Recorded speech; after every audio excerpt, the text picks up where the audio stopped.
In Chapter 5, we're going to use some historical data to illustrate the relationship between GDP, unemployment, and inflation. And then we're going to begin our discussion of what can cause fluctuations in economic activity. Why do we have periods of economic growth, economic expansion, and economic contraction or recessions when the economic activity is decreasing? And then we also want to talk about the different views about what the role of government should be, primarily at the federal level, but the role of the federal government should be to encourage economic growth, or what the role of government should be during a recession. All right? So let's just start out by illustrating the relationship between GDP, unemployment, and inflation. And we've talked about this at our first lecture. I think we talked about this because we know this basically intuitively, that if the economy is growing, if GDP is increasing, we're producing more goods and services, we think that eventually the unemployment rate is going to go down because people who are looking for work are going to find work. Companies produce more, they got to have more workers. Eventually they got to start hiring more workers, so the unemployment would go down. And then inflation would be higher when the economy is growing. Now, we can explain why we'd expect higher inflation when the economy is growing, because at some point when the economy is growing, that unemployment rate is going to fall from 7, 6, 5 down maybe to 4%. So we start experiencing a skilled labor shortage. And what does that do to a company's costs? Labor costs go up. Labor costs are about 2/3 of all costs. So their costs start rising, and then they're going to start raising their prices. Also, when the economy grows, what happens to capacity utilization? We go from a low level of capacity utilization to higher. We get to 80, 85%. Production becomes less efficient, more costly. Firms' production costs go up, prices rise. The opposite is true as well, is if GDP is decreasing, if we're in recession, then the unemployment rate's going to do what? It's going to move in the opposite direction. Unemployment rate's going to increase. And then in a period of recession, we would expect to have lower inflation. Why? Because of the conditions for production costs. In a recession, we don't have a skilled labor shortage anymore. We have a skilled labor surplus. We've laid people off. There's skilled workers out there that if the economy grows, we can hire without having to pay them more. We get a productive worker, same old wage rate. No cost pressure to increase the price.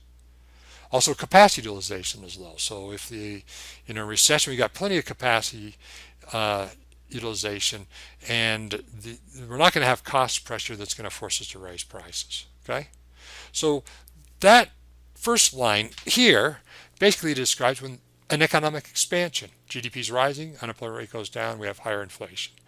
Economic contraction or recession, GDP is going down, unemployment is going up, and we have lower inflationary pressure in a recession. Generally, that's what we have. The economy is either growing or it's contracting. All right? Most of the time it's growing. But in the 1970s, we had a couple of periods of stagflation. That means a stagnant economy with inflation. That means we had GDP decreasing, we had the unemployment rate going up, but instead of lower inflation with recession, we had higher inflation. All right? Now, let's see. Let's look at some extreme historical examples to illustrate these points. Let's look at information from the Great Depression. Now, the Great Depression started in 1929, and it lasted until the U.S. entered World War II in the early 1940s. So throughout the 1930s, for that whole decade, even a little bit before then, extending the 1940s, the U.S. had either a contracting economy or very low levels of had a significant reduction in economic activity over that period. A lot of people unemployed. All right, so here we're looking, and it was prolonged. So we have data here for kind of the worst of it from 1930 to 34. The worst part of the recession was, of course, you can see in 1932. But what do we see? We see a big reduction in economic activity. This is a severe recession. We haven't seen anything, as of 2017, we haven't seen anything as bad in terms of reduced economic activity as the Great Depression. Even the Great Recession we had in 2008 wasn't as severe as the Great Depression. So what the data show for 1930, that GDP contracted 8.5% in 1930 from its level in 1929. Then in 1931, it decreased 6.4% from its already reduced level in 1930. And then in 1932, it decreased almost 13% from its already reduced level in 1931. So if GDP were $100 in 1931, what this means is that by 1932, GDP was about 75% or $75. Okay, so that's deep reductions in economic activity, severe contraction in economic activity. All right, things got a little better, but after you've had this severe contraction, it takes a long time to get out of that deep of an economic hole. So we have severe contraction in economic activity. What happens to the unemployment rate? Unemployment rate goes from about 6% all the way up to over 23%. That's very high. And what's significant about that high of an unemployment rate in the 1930s is that typically there was just, the male of the household work, females didn't participate in the labor market that much. So if there was a job loss in the household, it was devastating because you only had one income. All right. And then with that severe contraction in economic activity, what do we have? We have deflation. 1930, zero. What does that mean? No change in prices between 1930 and 1929. But in 1931, prices fell by 7% from their level in 1930. Then they fell 10% from their level in 1931. Then 9.8% from their level in 1932. So we have prices falling from one year to the next, decreasing from one year to the next. Now that is pretty rare. You have to have a severe decrease in economic activity to get prices falling. Now deflation, we talked about some problems with inflation, right? Inflation tends to run away. It causes interest rates to go up. It distorts investment. It distorts savings.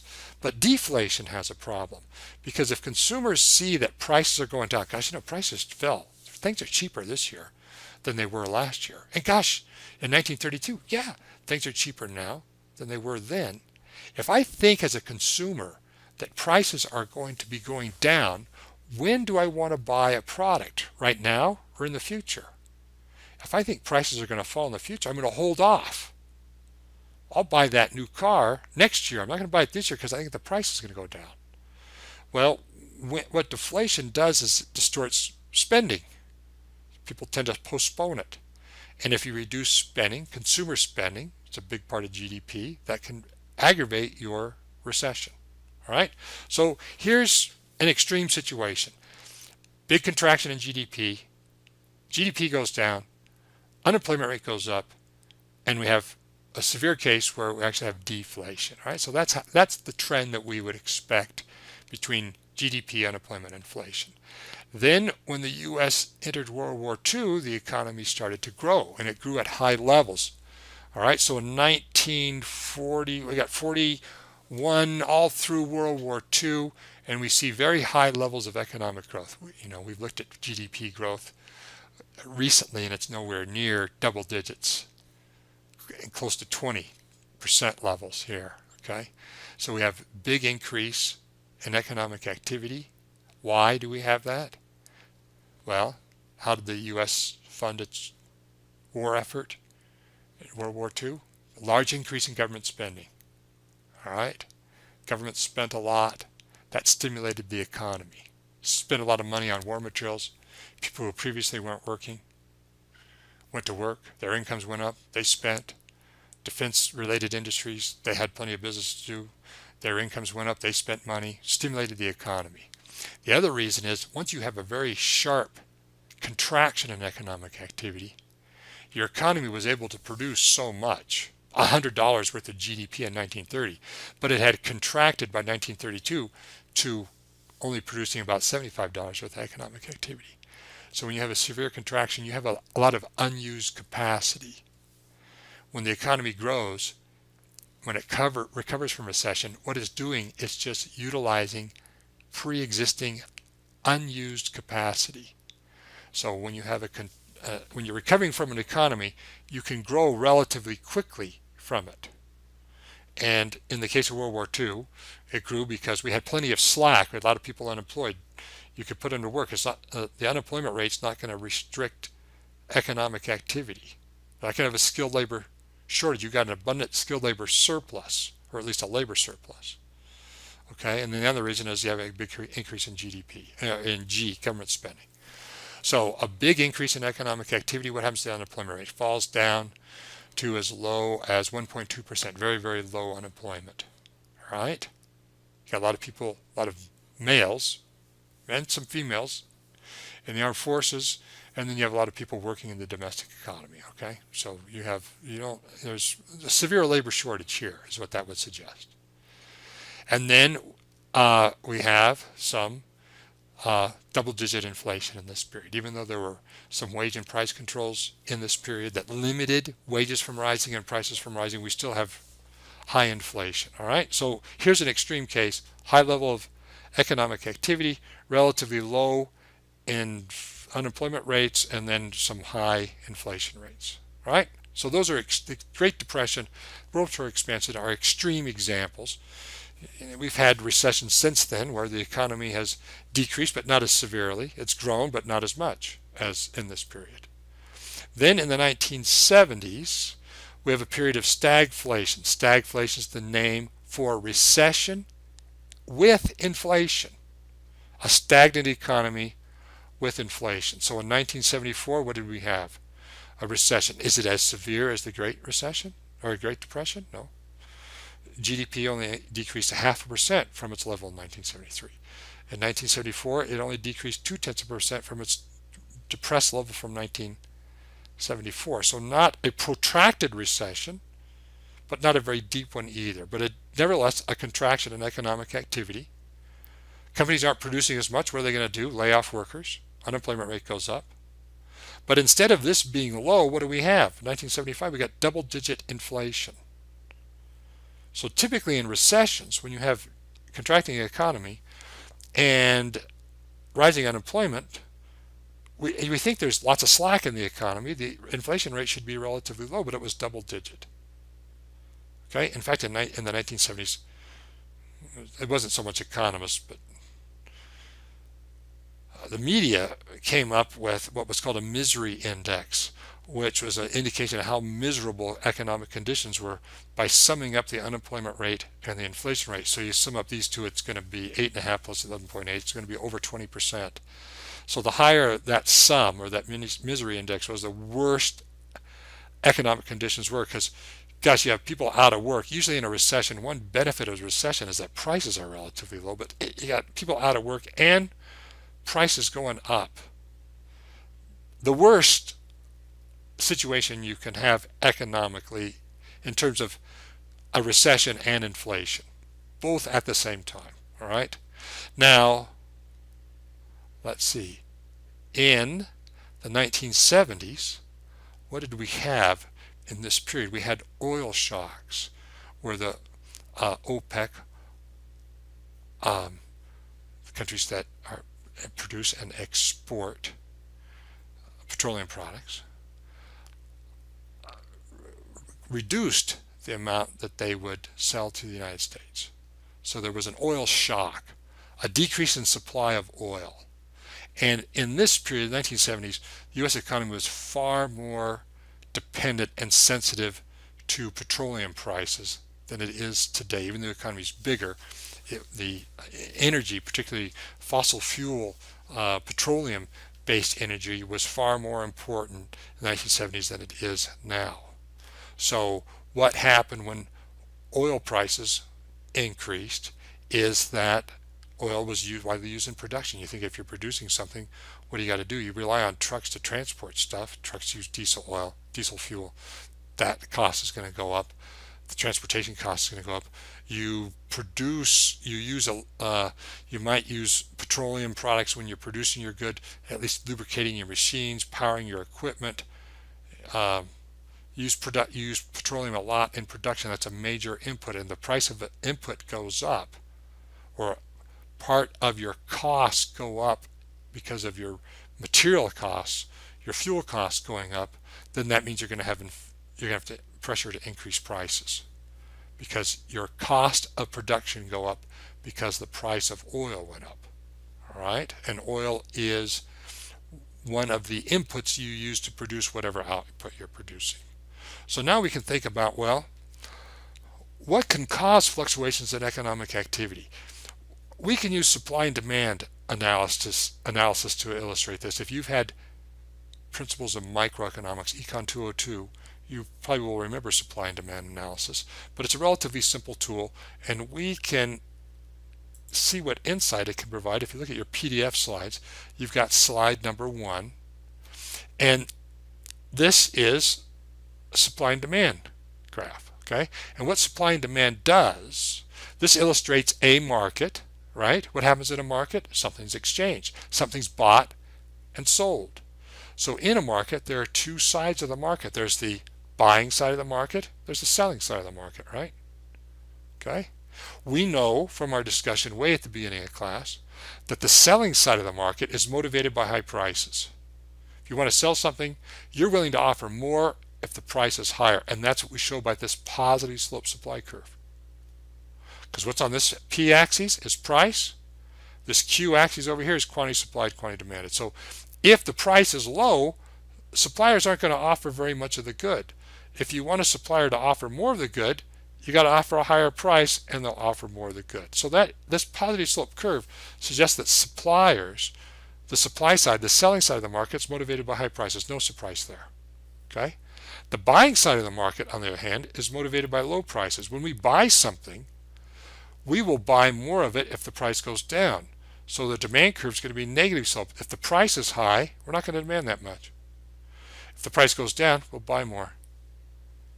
So this is what we talked about before. Two sides of the market have opposing interests. For exchange to take place, they have to agree on price. That's the price where they agree on right there. Okay, where the market clears. We'll talk about that a little bit later. Now, what's useful about this is that in terms of macro, is if, you know, this is the market, we could use this to describe the market for bread or gas or something like that. But in terms of macro, in terms of an economy-wide supply and demand analysis, what's handy about this is it divides the economy into two activities: producing and spending. Right? Because the supply side of the economy, the selling side of the economy, is rooted in production. If more is produced, there's going to be more available in the market. If less is produced, there's going to be less available in the market. Okay?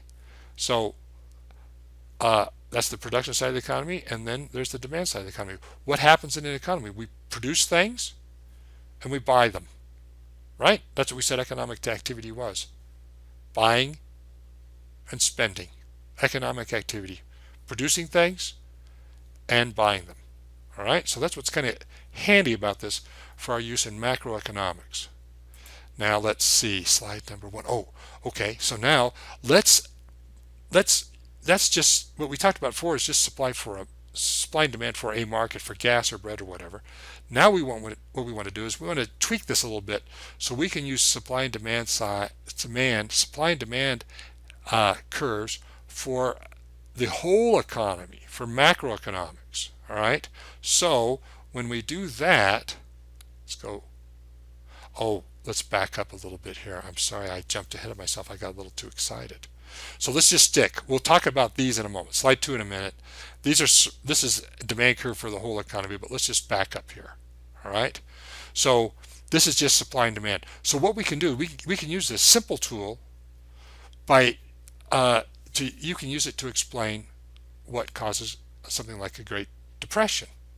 Because what happened in the Great Depression, if we think of Q, the amount that was bought and sold, what happened in the recession? We had less of it. There was less economic activity. So a lower quantity would be bought and sold. A lower quantity would be produced, and a lower quantity would be purchased. So Q would go down. And what else did we see? The Great Depression was so bad that prices fell. So how do we get prices going down and Q going down? we have to shift this demand curve to the left. We have to decrease demand. We'll illustrate this in a minute more again. But when this curve shifts to the left, then demand is decreasing. We can see that. Let's just take any price. When the price was at this level, this P1, let's not worry about the supply curve. This is our demand curve. People would buy and sell, and demand would be at this level. When demand fell at that price level, people would only demand that much. So when this curve shifts to the left, we want to think of this as a horizontal shift. We're moving this way along the Q-axis, we're moving closer to zero. So what that means is, what we think the Great Depression was caused by, it was a decrease in spending. All right? Talk about that more specifically, but what type of spending we think went down and how it went down. But that would suggest the Great Recession, decrease in spending. The World War II expansion, what did we observe? An increase in the amount produced, in the quantity produced and purchased, and an increase in prices. Just the opposite of what caused a recession was a decrease in demand. What caused the economic expansion was an increase in demand, an increase in buying, right? And who did the buying? Government did the buying during World War II. And when I shift this curve to the right, again, I'm moving out the Q-axis. You want to think of this demand as moving this way, horizontally. I'm going away from the origin, a low number. I'm moving out the Q-axis to a larger number. If I shift this curve to the right, I'm increasing it. If I shift this curve to the left, I'm decreasing it. Recession caused by a decrease in demand, expansion and increase in demand. So when the economy is growing, we think it's because spending is growing. When the economy is contracting, we think spending is decreasing. Now, stagflation was that odd case in the 1970s where we had a decrease, a contraction in economic activity in the amount that was produced and purchased, bought and sold. That's what economic activity is, buying and selling. We had a contraction in that, and then we had prices going up quite a bit. And stagflation, we think, is not a spending problem, but what is it? The supply curve is that tells us something about production. It's a production problem. Oil prices went up. When oil prices went up, that means the cost of producing goods is going to go up, and that means companies are not going to be able to produce as much, but whatever they do sell is going to be at a higher price. All right? And also that increase in the price of oil decreased worker productivity. So workers weren't producing as much. So you're not going to have as much produced. Whatever you have is going to be sold at a higher price. So that's basically what stagflation is. A decrease in quantity, bought and sold, and whatever is bought and sold is going to go for a much higher price. Higher prices, higher inflation. Okay? Now to show this, the mechanics of the supply curve are the same as the mechanics of the demand curve. What I want to show is supply decreasing. Just when I showed this demand curve decreasing, which way did I shift it? I shifted it to the right. I want to show supply decreasing. I'm going to shift it to the left. We don't want to think of this thing going up. That's not an increase in supply. We want to think horizontally. When supply decreases and this shifts to the left, we're sliding down the Q-axis towards a lower Q. All right? Okay, so this supply and demand analysis can give us some insight into what causes fluctuations in economic activity. Now, let's talk about the adjustment we want to make to these so we can have supply and demand curves that represent not just the market for gas or cars, but for the whole economy, for the aggregated economy or the summed up economy. That's what that is going to mean. So let's see, what do we got here? Okay, so let's look at this slide number 2. So what we want to do when we have this demand curve for all of the economy, for the entire buying side of the economy, we want to sum up all parties that buy goods that are produced in the U.S. economy, okay? Or aggregate demand, all demand. And we know how, from the way GDP is measured, all spending, all demand economy, or all expenditures in the economy are by consumers, is measured by consumer spending, investment spending by companies. This is spending on plants and equipment, factories and capital equipment, government spending, state and local, federal government spending, and the difference between what we export and import. So we use this to measure GDP, right? We know C plus I plus G plus X minus M is GDP. How do we measure it? We measure it through a spending approach, all right? And so that is all spending in the economy, all right? And then let's see if any of these components of demand change, then this curve is going to shift. If G, government spending, goes up, then demand is going to increase. We're going to have more spending. If demand increases, it's going to shift to the right. You want to think of this as a horizontal shift. When demand increases, I'm going to move out toward a higher Q, a higher quantity demanded. So if G goes up, aggregate demand is going to shift to the right. It's going to increase.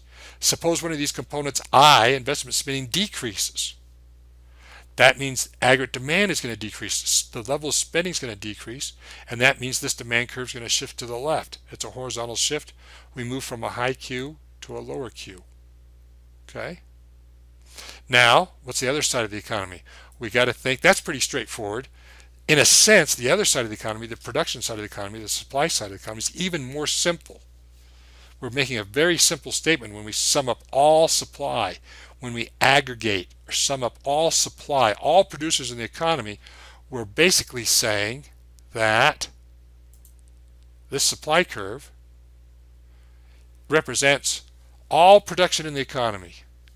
How can that be? Because think about this, we have to sum everything up. We have to make a very general statement about all production, because we're summing up production of cars, trucks, houses, apples, oranges. We know we can't add those all up, right? All that production that takes place in the economy. But what we can say in general is that what do all producers have in common? Well, one is they're motivated by high prices. Doesn't matter if you're an orange producer or an apple producer. If the price of your product's low, you're not going to offer very much. If the price of the product goes up, you're going to offer more of the good. Okay, so that fundamental behavior or interest or motivation of all producers is what we think underlies that aggregate supply curve. Plus, what we're saying here is right here, the economy is at basically full capacity. So that means if producers produce more, then what's going to happen? Their productions become less efficient, more costly, and as costs rise, so do prices. So not only is this supply curve consistent with the idea that all producers, regardless of what they're making, are motivated by high prices, it also suggests that what's true of all producers, if they're at full capacity and they produce more, production becomes more inefficient, more costly, and they all raise prices as a result. So we have a positive slope supply curve. All right? So what would cause this thing to shift? Anything that affects production is going to cause this curve to shift. If it is more expensive to produce, if companies' costs of production go up, they're not going to be able to produce as much. If it's easier to produce more, then we're going to be able to produce more. Okay, so that curve will shift. So we think that if the cost of inputs goes up, an input is like labor or materials, capital equipment. If those things become they're inputs that produce your output. Okay, so you use labor, materials, capital equipment to produce cars or produce whatever. It doesn't matter if it's cars or if it's an education. You always use labor, land, labor, and capital to produce those things. If those things become more expensive, labor becomes more expensive, then you're not going to be able to produce as much. You're not going to be able to hire as many workers. You're a company, you only have so much of an outlay you can spend on wages. If wages go up, you can't hire as many workers. You don't have as many workers. You're not going to be able to produce as much. Supply is going to decrease. Supply decreases, shifts to the left. You want to show the demand curve decreasing? Shift to the left. Supply curve decreasing? Shift to the left. Mechanics of supply and demand are the same.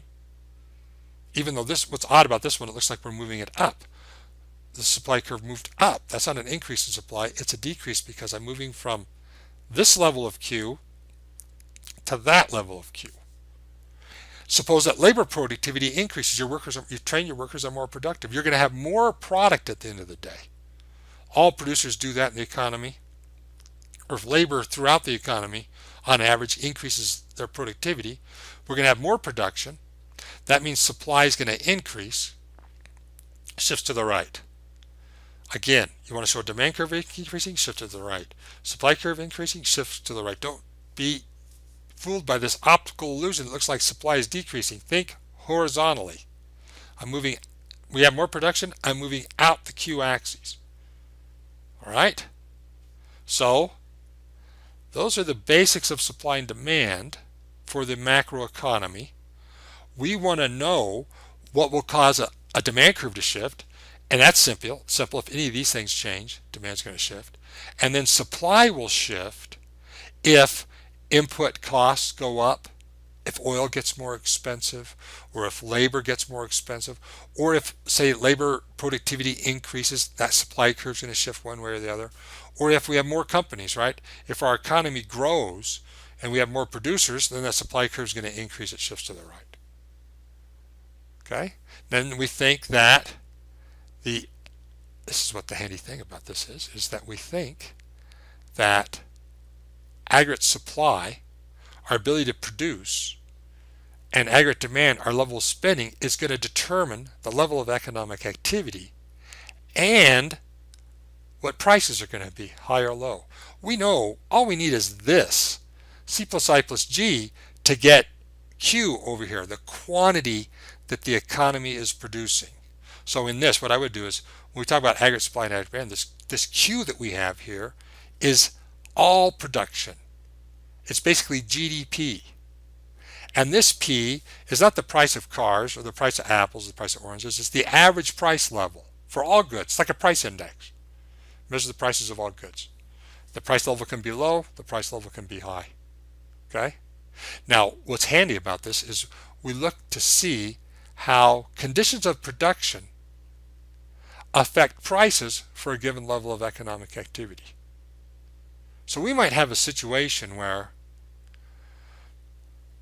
the economy is growing, but we have slack in our productive capacity.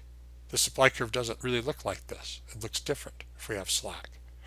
We can produce more without having less efficient, more costly production. We don't need to raise prices. Or we might be in a situation where the economy is growing. We are running out of slack, where if we continue to produce more, we're going to have less efficient production, higher costs that force us to raise prices. So again, the benefit of this is we look at two sides of the economy, the producing side, the production side of the economy, and the spending side of the economy. All right? So let's see, where are we right now? Let's go over here. Okay, now we can talk with a little more precision about what causes recessions, because we have more information here. We got slide number 5. So what might cause a recession? Well, we've looked at these before. I think we talked about these before. You guys measured these, right? What's the largest component of GDP? We know that C plus I plus G is all spending or all demand in the economy. That's how we measure GDP. This is 70% of GDP. Typically, for the last, 10 years, C's been about 70% of GDP. I don't know if I should say that for the last 10 years. But for the last few years, leading up to 2017, GDP's been about 70%. I think when we measured it for the data we had referred to, I think for 2016, maybe late 2015 or early 2016, we had 69%. G is usually around 19-20% of economic activity of all GDP, and I, investment spending, is around 14-15. It fluctuates. All right, that I is the most volatile component of demand. We talked about this before when we talked about GDP. I is investment spending on, say, factories or equipment. So when will a company do that? When will a company spend more on expanding their capital equipment or engaging in capital formation? Well, that's going to depend on profit expectations. If companies view the future as being profitable, if they think demand's going to be high for my goods in the future and it's going to be profitable, then I want to be able to meet that demand by making sure I can produce enough to meet that demand. So I'm going to make my factory bigger. I might build another factory. I might modernize all my equipment. But if my profit expectations are poor, if I look into the future and I think, oh, it doesn't look good. I don't see a high demand for my good anymore. Things have changed. The economy's slowed down. I think demand's going to be decreasing for my product. Well, I don't want to, if anything, I'm going to decrease my investment spending. I'm not going to build a new factory. I'm not going to modernize my machinery because I expect to produce less. So I expect demand to be less. So I'm going to produce less. Okay? So a lot of times we might think that a recession is due, not always, but this is a relatively general, easy way of viewing what causes a recession. Is in a capitalist economy. Let's think about that. Okay, what's the most volatile component in a capitalist economy? Well, I'll just explain that a little bit more in just a moment. Is this component, is I, even though it's like 14-15% of GDP, it's the most volatile component and it influences other components, particularly this one. All right, so we might think the economy's been growing for a while. Let's think about what might alter that profit expectation on the part of the company. The economy's growing. We're coming out of recession. It's growing. It's growing for a number of years. And as it grows, things start to change. We're running out of slack. The unemployment rate's going down. Labor's getting more expensive. We got to pay higher wages. Our capacity utilization's getting, for our firm, is getting over 100%. So our production's becoming less efficient, more costly. Our costs are rising. And we have inflation, so interest rates are going up.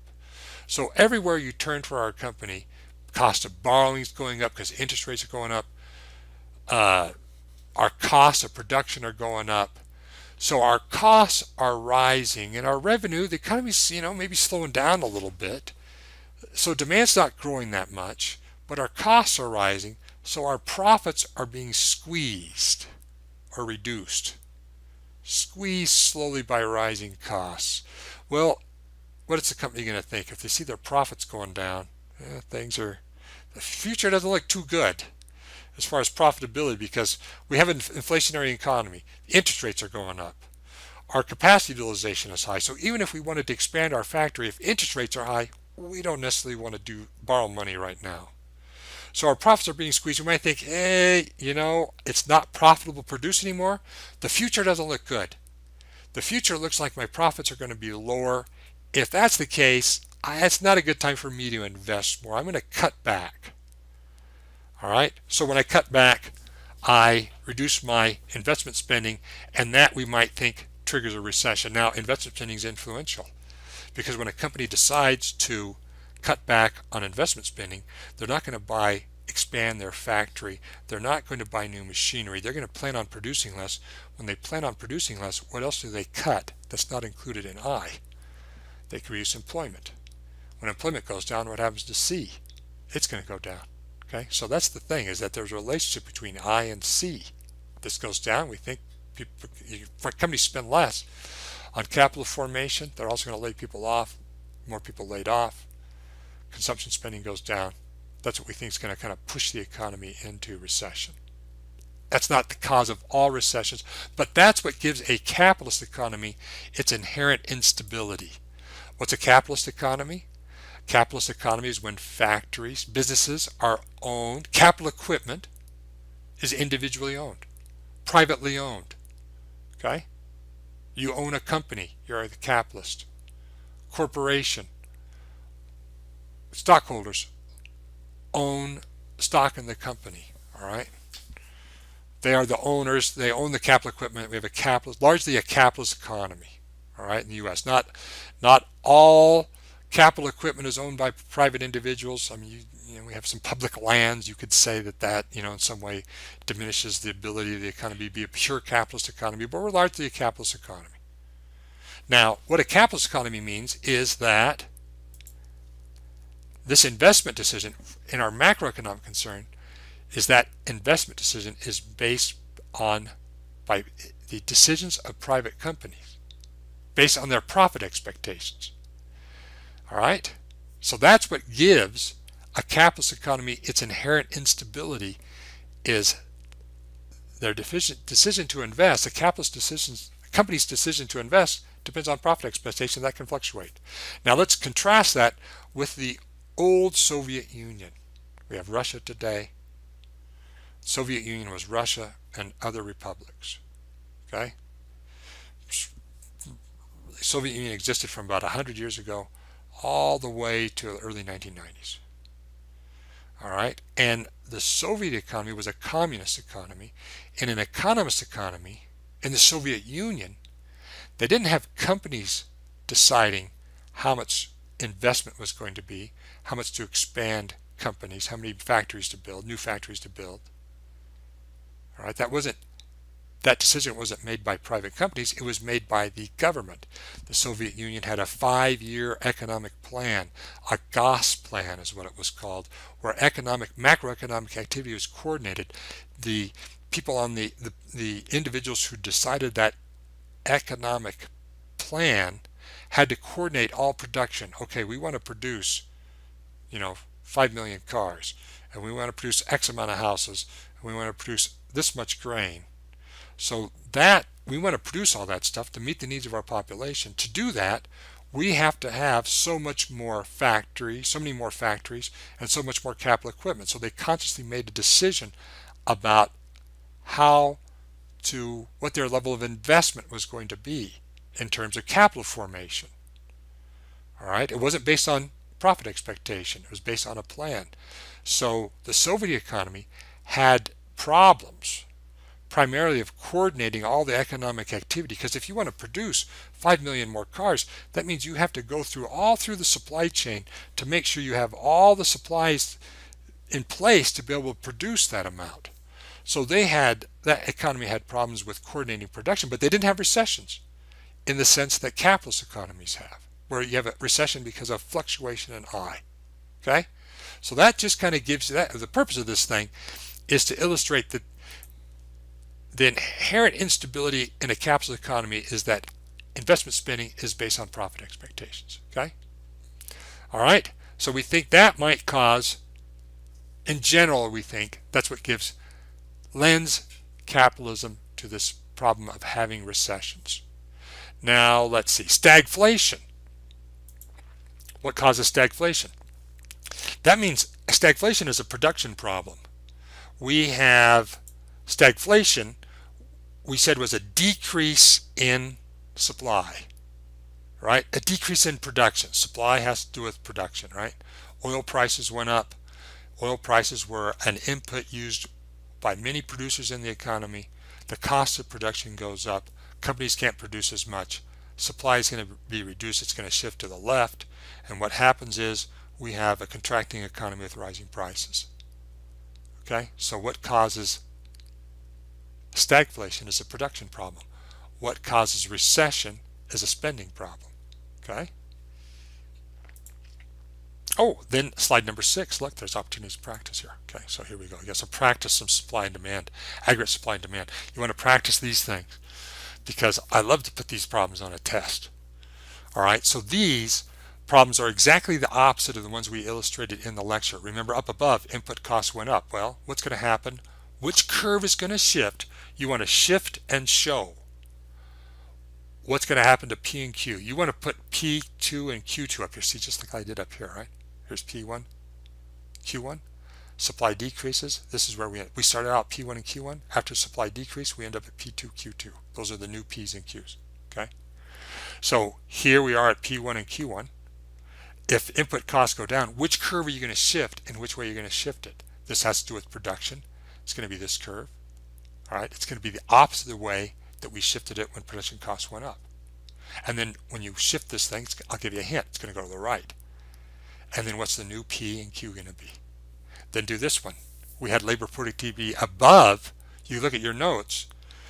Labor productivity went up. Now it goes down. What curve's going to shift? Which way is it going to shift? What's the new P and Q going to be? This one G goes down. If previously G went up, if G goes down, it's the opposite effect of what we showed above. And then instead of I going down, I goes up. All right? Okay, now we'll talk a little bit more about causes of recession, more specific causes of, say, recent recessions, like the Great Recession.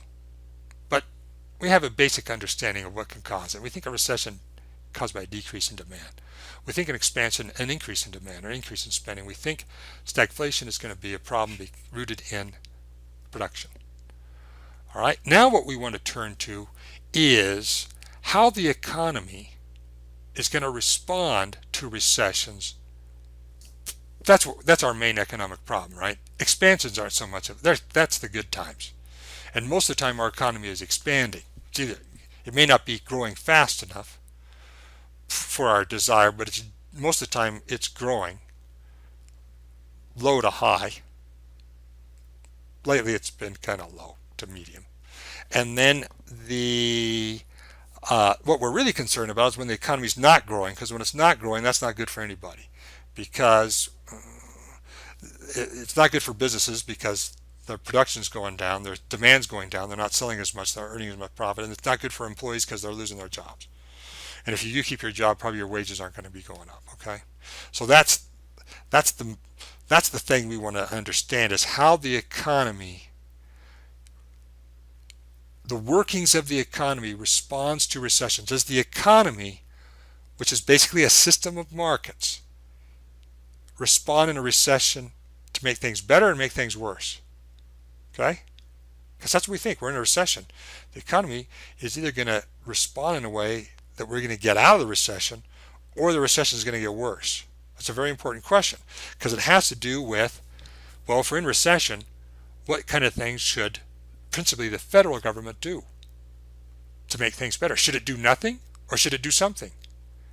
Should it intervene in the economy, or should it not intervene? There are two competing views in economics. That's what makes economics so much fun, is that there's kind of rarely agree on things. There's always two views. All right.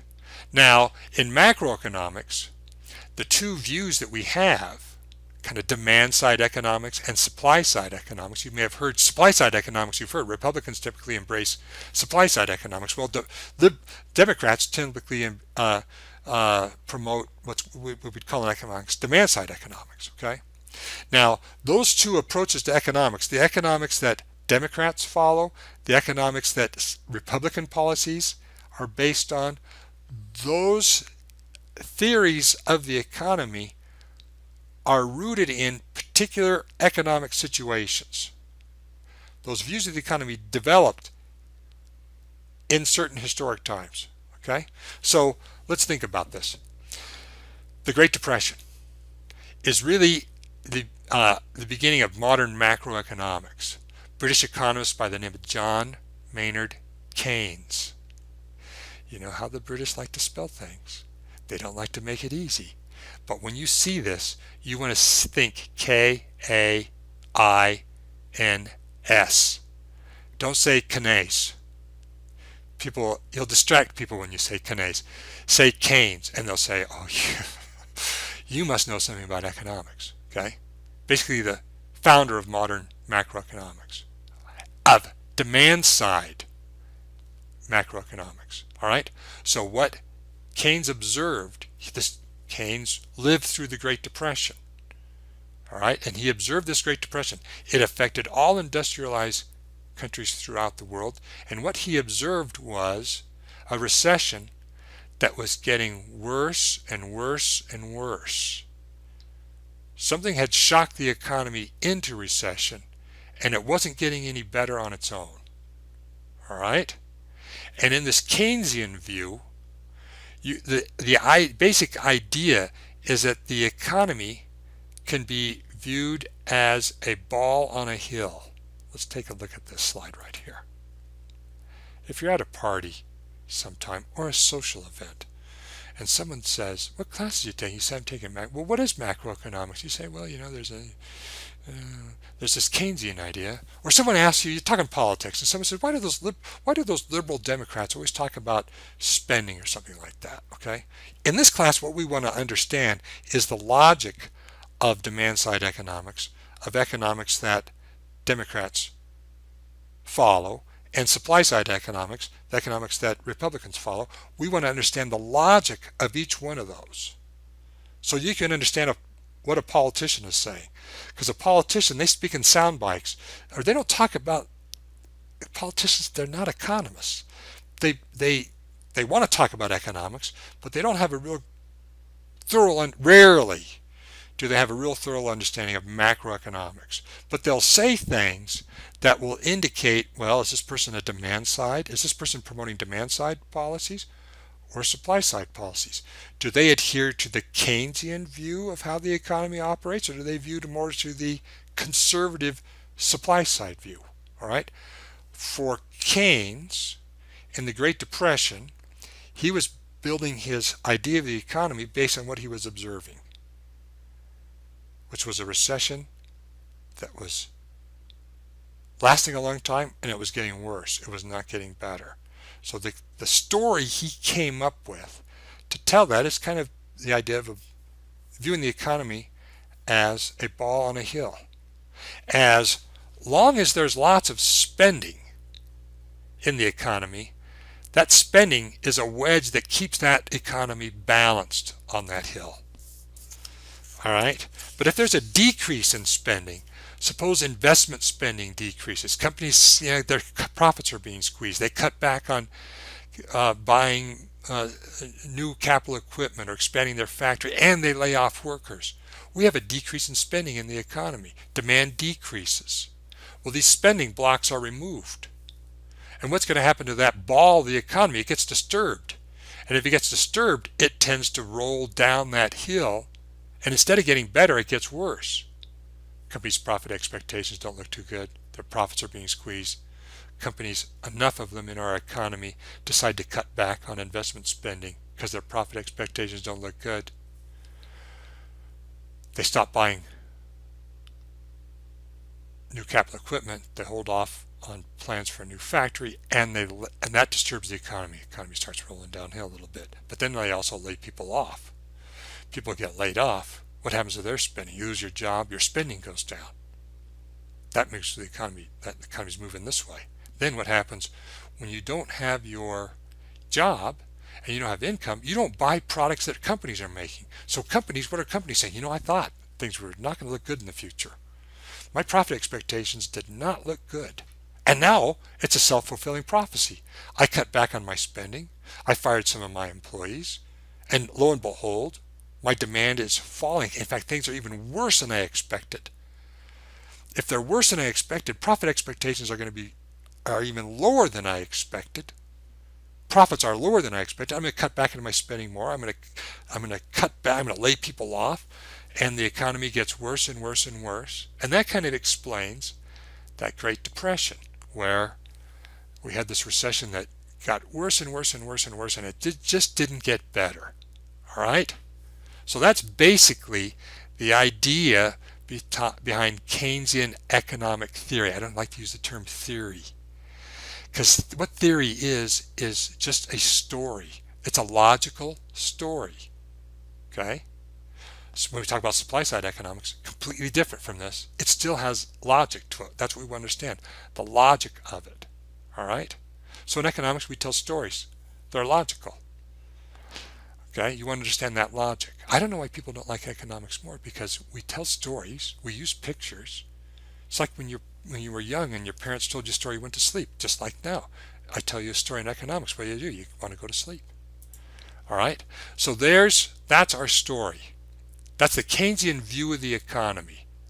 It's kind of, the economy's kind of precariously balanced. As long as there's lots of spending, the economy's balanced. If there's no spending, then the economy's going to slide downhill. So this is demand side oriented. Spending is important in Keynesian economics, in demand side economics, because if you got lots of spending, you get the economy up the hill. Now, what might keep that economy balanced is if C and I are high, right? If C and I are high, the economy's balanced. Spending is spending. But if C&I go down, the economy starts rolling downhill. What's going to get the economy back up here? Who's the last person that's going to spend? The last group that's going to spend. When the economy starts going downhill, it affects all kinds of expectations. Firms' expectations. Gosh, we thought profits were going to be low, and sure enough, we cut back on spending. The economy's even worse. We're going to cut back on spending more. Households act, consumers act the same way. You lose your job, or you don't even need to lose your job. Your company starts laying people off. You think they lose their jobs, their spending goes down. But then what does that do to your expectations about the future of the economy? I could be next. Do you want to spend more in those conditions? Do you want to save? You're expecting to be laid off. Spending would be good for the economy, but you're thinking, I'm not going to spend. I got to save money because I think I'm going to lose my job. So a recession reinforces expectations about spending that makes the economy worse. So who can you turn to do the spending? Well, you're going to rely, oh no, I'm sorry, didn't mean to do that, on government spending. Government's never shy about spending money. The great thing about government spending is government will spend money it doesn't even have. That's exactly who you want in a recession. Someone who's willing to spend. Now the lesson from the Great Depression, what got the U.S. economy out of that recession, was a big increase in government spending, right? And that would change expectations throughout the economy. Government started spending money on defense purchases. That means, well, let's see. My mother was a Rosie the Riveter in Southern California. She was like a, freshman, sophomore during the early 1940s. She's unemployed. The Goodyear plant in her area, this is Los Angeles area, they weren't making automobile tires anymore because no one was buying automobiles. They refit that to produce P-38s, patrol planes, used primarily in the Pacific. All right? Aircraft. Okay? So my mother went with her sister and she worked at the defense plant making aircraft. All right? So what's changing there? Goodyear's suddenly thinking, hey, look, we're not going to make tires anymore. We'll do whatever you want. We can refit this factory to make aircraft. Sure, we can do that. Because we know there's going to be demand for it. We'll do it. And we know if we sell these things, we're going to make money. So yeah, we'll spend. Because government's demanding things. And then you have people that are unemployed working. People working those defense plants, suddenly they got an income. Maybe they didn't have jobs at all during the 1930s. Now they got incomes. What are they going to do? Spend. All right? So that's the basic idea behind this, is that in a recession, what government needs to do is intervene. And to cure recession, what the government needs to do is by increasing spending. All right? So in Keynes's day, what Franklin Delano Roosevelt, he was president, all through the recession, World War II, elected 4 times. All right? He embraced Keynesian economics and said, okay, what has to happen is we have to have more spending in the economy. We have to have spending to get the ball of the economy back up there and keep it up there. And what has to spend is government. So he introduced New Deal policies. This is new. And what was new about it is government's going to do things to result in more spending. So in the 1930s, what do you got? These policies began throughout the kind of the beginning of Roosevelt's administration all the way up until World War II being the big government spending. But before World War II, the Roosevelt administration introduced spending policies. So in the 1930s, there are no jobs. So when young men in particular finished school, there was nothing for them to do. They were idle. So what did the federal government do? The federal government was thinking, let's put these people to work. In the Civilian Conservation Corps, CCC, government's going to spend money, a lot of money in the western United States, building dams or building trails and roads in national parks or in forest land, building structures on public lands. Doesn't really matter. We want these people to build something like a road that we can use, but this is the time we want to do it because we want these people to be put to work. So we're going to pay them $25 a month. They get to keep 5, 20 goes back to their family. Okay, so they're working, it's generating income. that person previously wasn't working, maybe their family didn't have much income, they get more income from this. What are they going to do with it? Spend it. Okay. Then what else? Yeah, I got the Works Project Administration, same type of thing, using federal money to hire people to build things, artists to paint things, authors to write things, put people to work. Producing something, the idea is government spending. Okay? And then also other government policies like the Fair Labor Standards Act of 1938 established the minimum wage and established time and a half. So we're familiar with time and a half, right? Because if you work more than 8 hours, more than 40 hours in a week, then you're going to receive whatever the minimum wage is and half. What's the purpose of that? How does that that's an employment policy. The idea of time and a half was that employers would do what? They would hire more workers. Because you have someone working 60 hours a week, you're paying them a flat rate. Well, if you have to pay them time and a half, you're not going to pay 40 hours at the flat rate and then 20 hours at time and a half. You're going to hire another worker. So that time and a half spread employment around. And then the first minimum wage was 25 cents an hour, woo-woo. But at that time, it was a big increase in people's pay. Their paychecks were bigger. You got these workers, I got a job now, I got a minimum wage, I got a bigger paycheck. I might try to save some of it, but gosh, I'm barely eating. I'm going to spend that money. All right, so in a sense, that's a spending oriented policy. It's not new money, but it is a distribution of money. Because if an employer has to pay a minimum wage, what happens to the employer profit? It's going to go down, right? If wages go up, we think profit's got to go down. Well, why would a demand sider want to shift income that way? If a worker gets an increase in income, what are they going to do? Spend it. If that income stays in the form of profit, what's the capitalist, company owner going to do? Probably going to save it, right? Their profit expectations are low. You shift it from profit income to wage income, it's more likely that the low income worker is going to spend it and not save it. Okay? So the Fair Labor Standards Act redistributed money, but how did the Civilian Conservation Corps and the Works Project Administration, where'd that money come from? It came from government borrowing. Okay? Government borrowed money. What's happening in a recession is that no one wants to spend. Everyone wants to save. When that ball of the economy starts rolling downhill, when people get laid off at your factory, at your employer, the first thing you think about is saving. So everyone's saving. Well, what is saving? Savings is money that's diverted out of the spending stream. It's just money that's sitting there. And in a recession, this is Keynes' contribution, what the government ought to do is borrow it. Borrow that savings and go ahead and spend it. So when government borrows money in a recession, they have a budgetary deficit. The deficit goes up, maybe the debt goes up. But the purpose of that deficit is to stimulate the economy. That borrowing is what you got to do. It's the price you have to pay to get the economy out of this recession that's just going, the ball's going. I mean, what do you want to do? This is the logic of it. You may agree with it or not, but you want to understand it. Ball's rolling downhill. What are you going to do? Just let it keep rolling down? Gosh, government better borrow money and spend it because that's the only thing that's going to get us back up here. Okay? Not ideal, but that's kind of the logic of that side. Okay? Now, this is you're thinking, Professor Duckerman, the Great Depression, that was so long ago. But demand siders still follow this. If you may not be old enough to remember when Bill Clinton was elected president in 1992.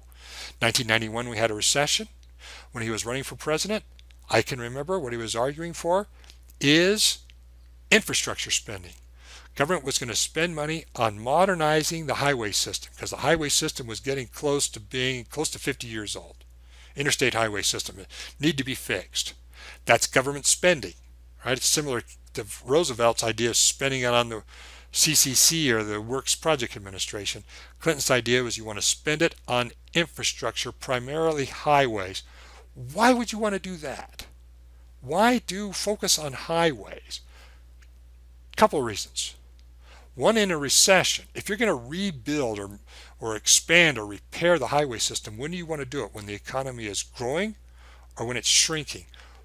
When when are building materials, concrete, reinforced steel, sand, aggregate, all this stuff that goes into producing, building highways, when is that cheaper? In a recession? When the economy is growing. In a recession, that building materials are a lot cheaper. So the government can buy those building materials cheaper. The cost of making repairs is cheaper. Plus, in a recession, one aspect of the economy that really crashes is construction. Because in a recession, companies don't want to build anything. A lot of construction workers are out of work. That industry is particularly hard hit. You spend money on infrastructure. You put those workers construction workers building highways and building other types of infrastructure. Their incomes go up. What are they going to do? They're going to spend it. They're going to buy helmets, and they're going to buy boots. They're going to buy trucks, food, and then that's going to stimulate other aspects of the economy. Okay? So really, there are several reasons why you want to make an infrastructure investment in a recession, because it makes sense to do it. That's when you want to stimulate the economy, and that's when the cost is the least. Barack Obama, when he was elected during the Great Recession, what did he recommend? Large infrastructure investment to stimulate the economy. Same idea. It's a good time to do it because the construction materials are cheap. You got a lot of unemployed construction workers, put them to work, and then their income's going to go up, they're going to spend, and when they go and buy a pair of work boots, then whoever's selling the work boots to them, their income's going to go up. And what are they going to do? They're going to spend. So that government spending is kind of ripple through the economy and generate additional economic activity. Okay? But what's the cost of it? You got to borrow money. The economic reason is that savings people try to save more in a recession. And when they save more, there's less spending. So in this logic, it makes sense to borrow that money, because you got to get that savings back into the economy. So the federal government borrows it. That's the price. Increased indebtedness on the part of the federal government is the price of getting out of the recession. Okay? That's the logic of it. Now, okay, so now let's think about demand side economics rooted in the Great Depression. All right? It's politically liberal. In economics, what that means is the argument, the conclusion is sometimes the government needs to intervene. Sometimes the economy is not producing a desirable outcome. And to get it to produce a more desirable outcome, the government's got to intervene. It's got to be hands-on. It's got to do something. All right? And that's something you hear Democrats talk about quite a bit. Right? If there's something wrong in the economy, what do Democrats say? We got to fix it. We got to have regulation. We got to do this. We got to do that. We got to spend. All right? They're interventionists because they view the economy as sometimes it doesn't work too well. All right? Think about, okay, that's good enough.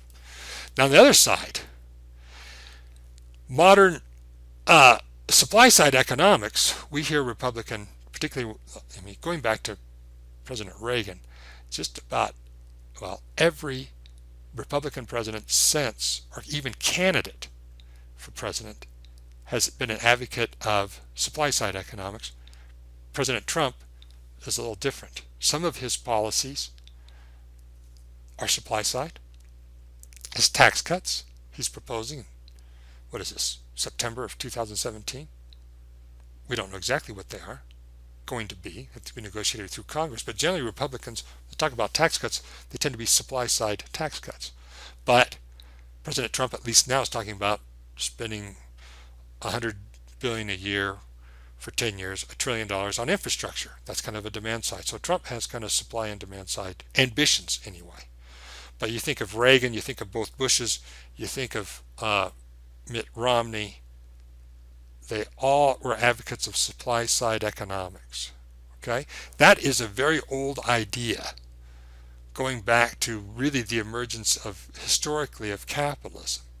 It's the view that a capitalist economy grows because of more favorable conditions to produce, not because of more favorable demand, but by more favorable production conditions. All right? So, and that stagflation in the 1970s was a rebirth of that very old idea, because What was the problem in the 1970s? It was a production problem. Here we have stagflation, right?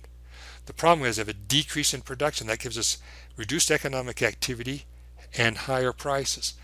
You can't cure a stagflation by increasing or manipulating aggregate demand. If you try to get rid of these, if you want GDP to grow with demand side policies, you'd increase aggregate demand, increase spending. That would get the economy to grow, but what would happen to prices? Prices would keep going up. So you can't really address stagflation through traditional demand side policies. You have to address it through production. The way you cure stagflation is by getting the supply curve to increase, move out this way. Because when it starts moving out this way, then prices come down, the economy grows. Okay? So that stagflation was the opportunity for President Reagan to be an advocate for supply side economics. All right?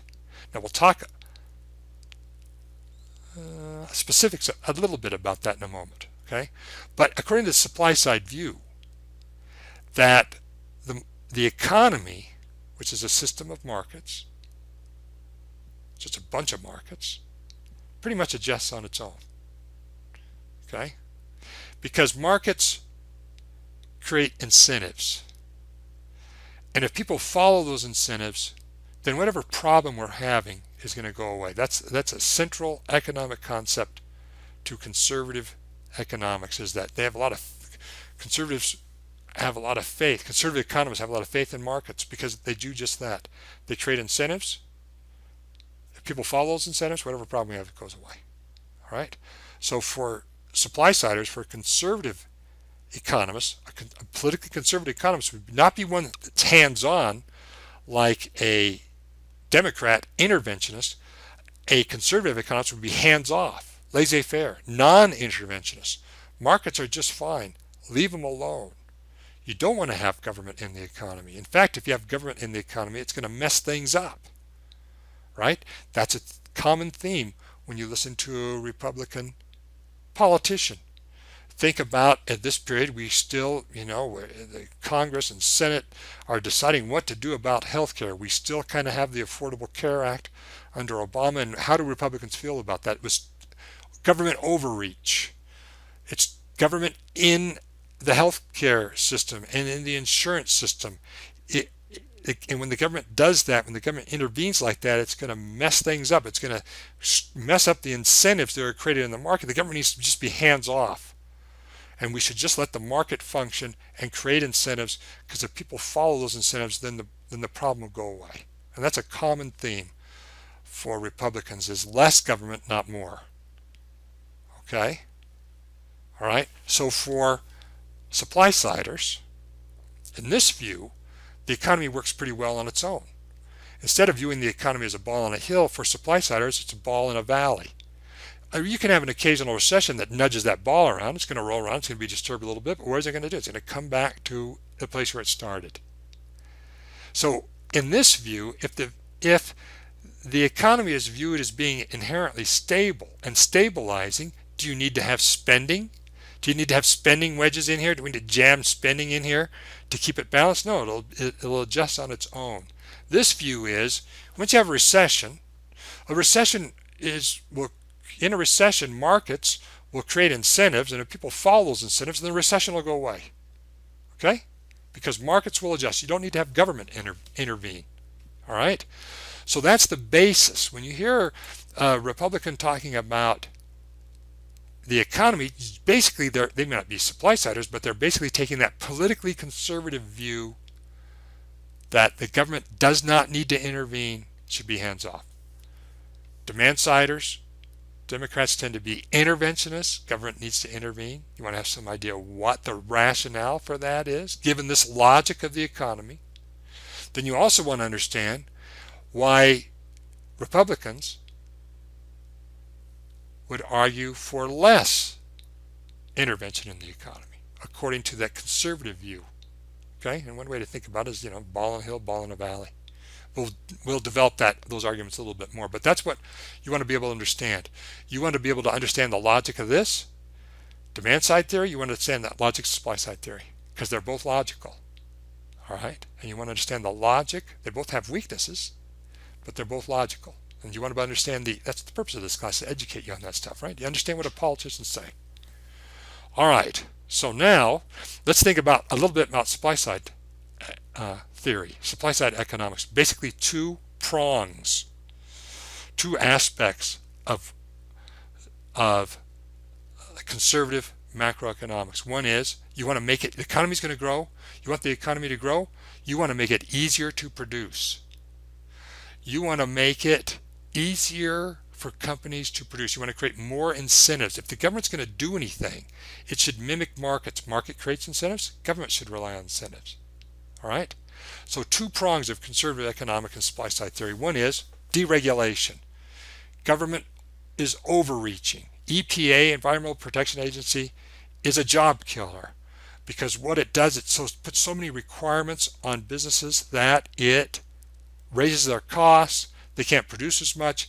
It cuts into their profit. We just talked about that, right? If your profit's reduced, who wants to invest? So the argument is that things like the Environmental Protection Agency or OSHA, Occupation Safety and Health Administration, that regulates workplace safety, all that stuff increases costs. You got something like the minimum wage. What's the minimum wage? What did we just say the minimum wage did? It raises wages, reduces profits. If it reduces profits, who wants to invest? What company's going to want to invest if profits are being squeezed? Or unions. Gosh, we don't want unions because what do unions do? Unions bargain for higher wages. That cuts into profits.